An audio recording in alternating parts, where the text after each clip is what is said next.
about investing versus living benefits because especially in our community, oh shoot, I spelled that wrong. Oh. Okay. Thank you. Sorry guys. But basically, this is one of the biggest objections that I get about our term insurance, right? That, oh, the other companies, the IULs, they offer the living benefit, right? And, what is this one? You're good. Okay, so what are these living benefits? So basically, they're called living benefits because you don't have to die to use them, correct? So these are the examples that are written in the policies, right? Critical illness, critical injury, chronic illness, terminal illness, long-term care, right? But is it really possible? All right. The truth is, those living benefits that they love to rave about, it has to be a qualifying event, okay? And I have an email. I mean, I emailed you the stuff, but I'll go over it later. So it basically, oh, you did, good.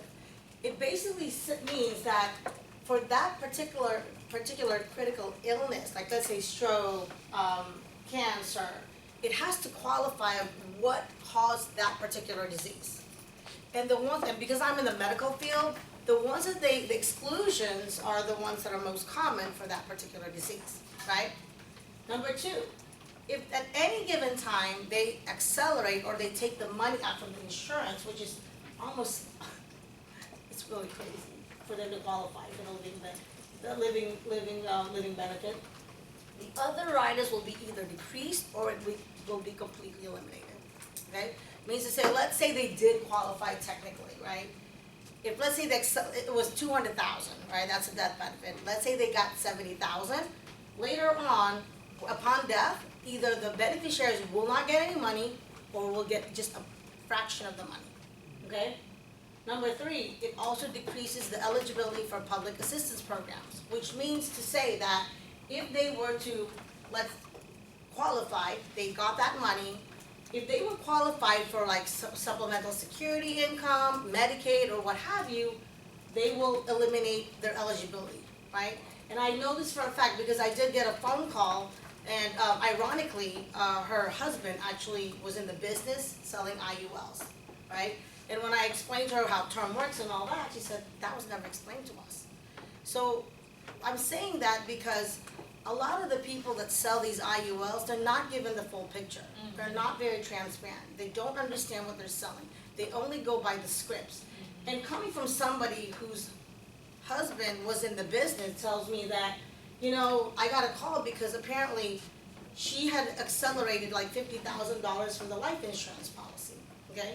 Come to find out, after she accelerated it, she was getting Social Security benefits for 2 years. But she got a letter saying that, oh, we found out that you took money from the insurance company, now you gotta pay us back with a penalty and interest. Mm. And she was asking me, what am I supposed to do? Mm. Unfortunately, she passed away, right? Because I did tell her, look, you know, if you pass away, there's nobody owes that money anymore, right? But why would you decrease your, why don't people not informed about this stuff, right? And the problem I had was if somebody who's selling it to her, which was a spouse, doesn't know this, what do you think the other people that are getting this information? What do they know, right? And remember, we pay a lot of taxes already, right? We pay federal, state, and FICA taxes. Nobody likes to pay taxes, but guess what's funding those programs? It's your taxpayers' money, right? Oh, shoot. So what are the questions that you want to ask your clients, right, when they're thrown these living benefits? Number one, are you certain that the disease in question will be a qualifying event? Because they always say, oh, if you get a stroke, if you get cancer, you qualify, right? Number two, if you're paying for different benefits, aren't you expecting to benefit from all of them? They say it's a 3-in-1, but once you use one, everything else goes or it's decreased, right? Would you want to lose potential qualified benefits you already paid for on a technicality? Okay? what happens when you do qualify to accelerate, but upon your death, your beneficiaries won't receive a penny? Right? So they think that if they become sick, they'll get money, right? If they die, the family gets money, right? And they still will have cash value that's tax-free, okay? Would you qualify to apply for life insurance at that point? Because, you know, if you become sick, right, obviously, you're not qualified to get life insurance anymore, right? Do you have to die to use your money, whether it's in the bank, in an investment account, or in an asset? No, right? Now, do you see why it's best to separate your life insurance and your investments?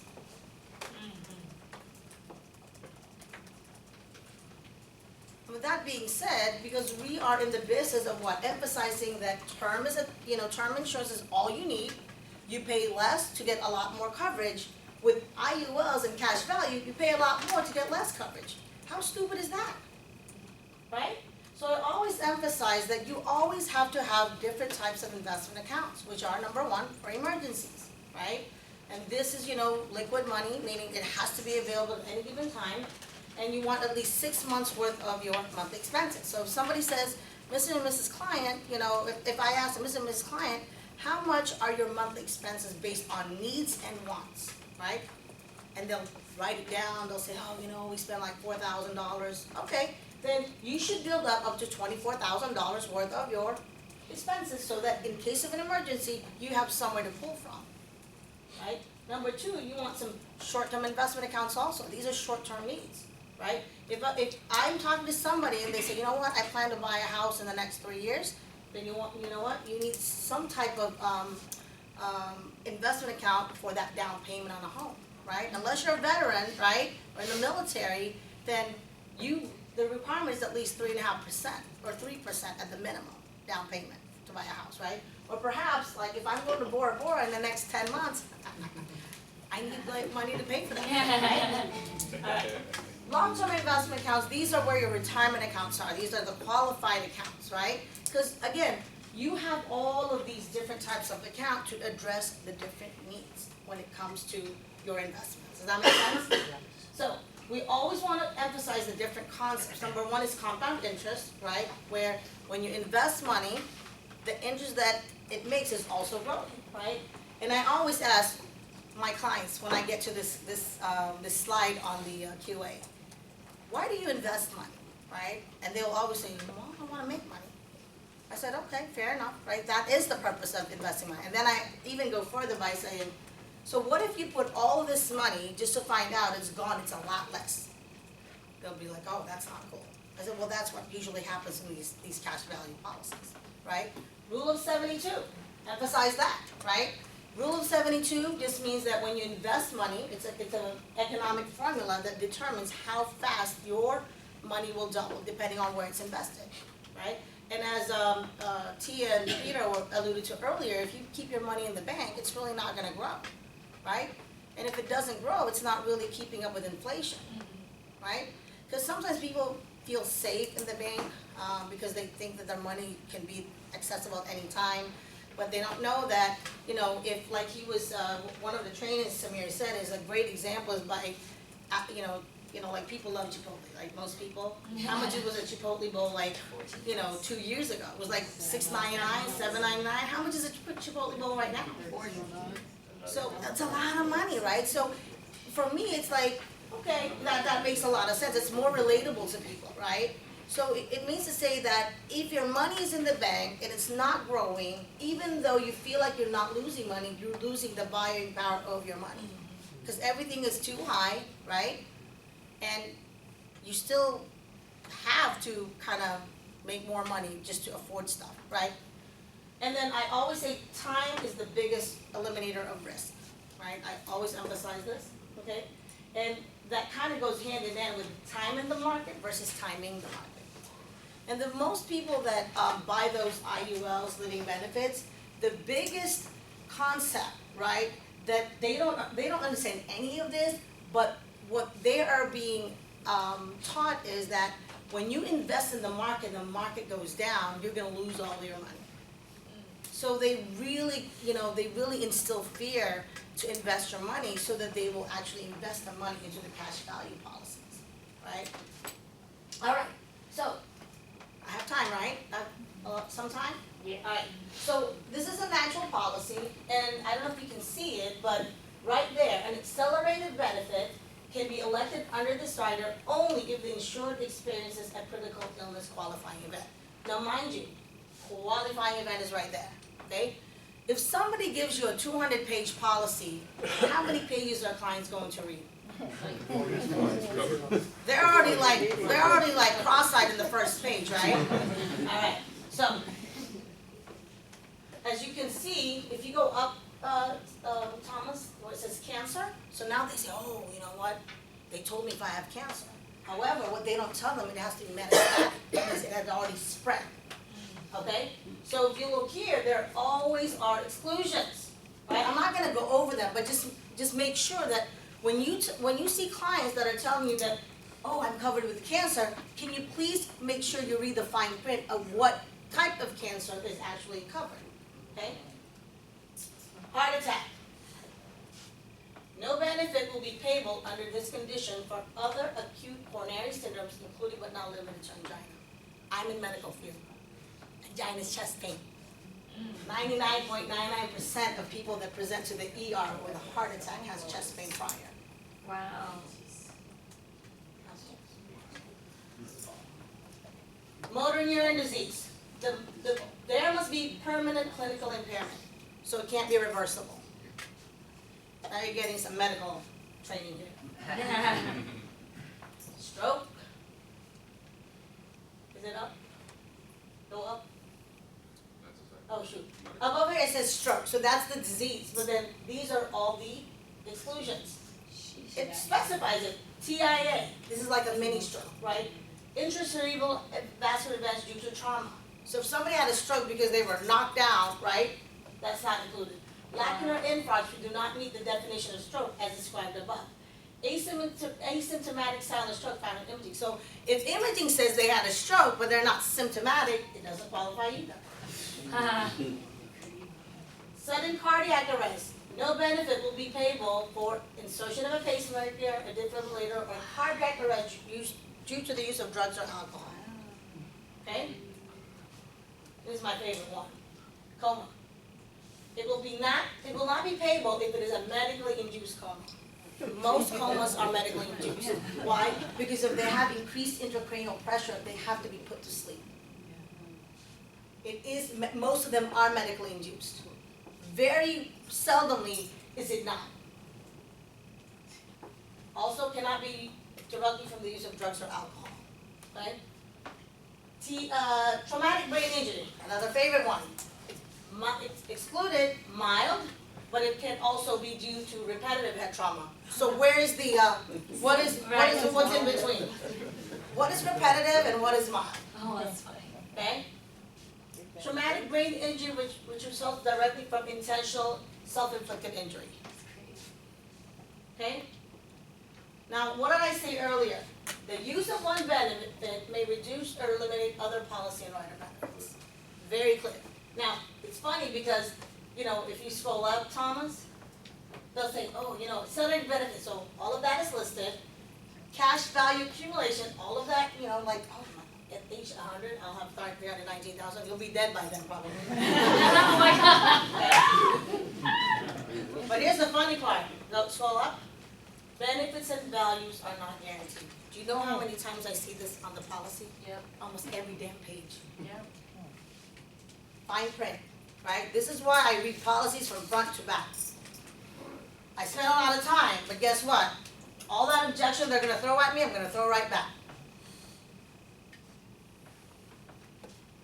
Receipt of acceleration of life insurance benefits may affect your spouse's or your family's eligibility for public assistance programs, such as medical assistance, Medicaid, aid to families with dependent children, and supplemental security income.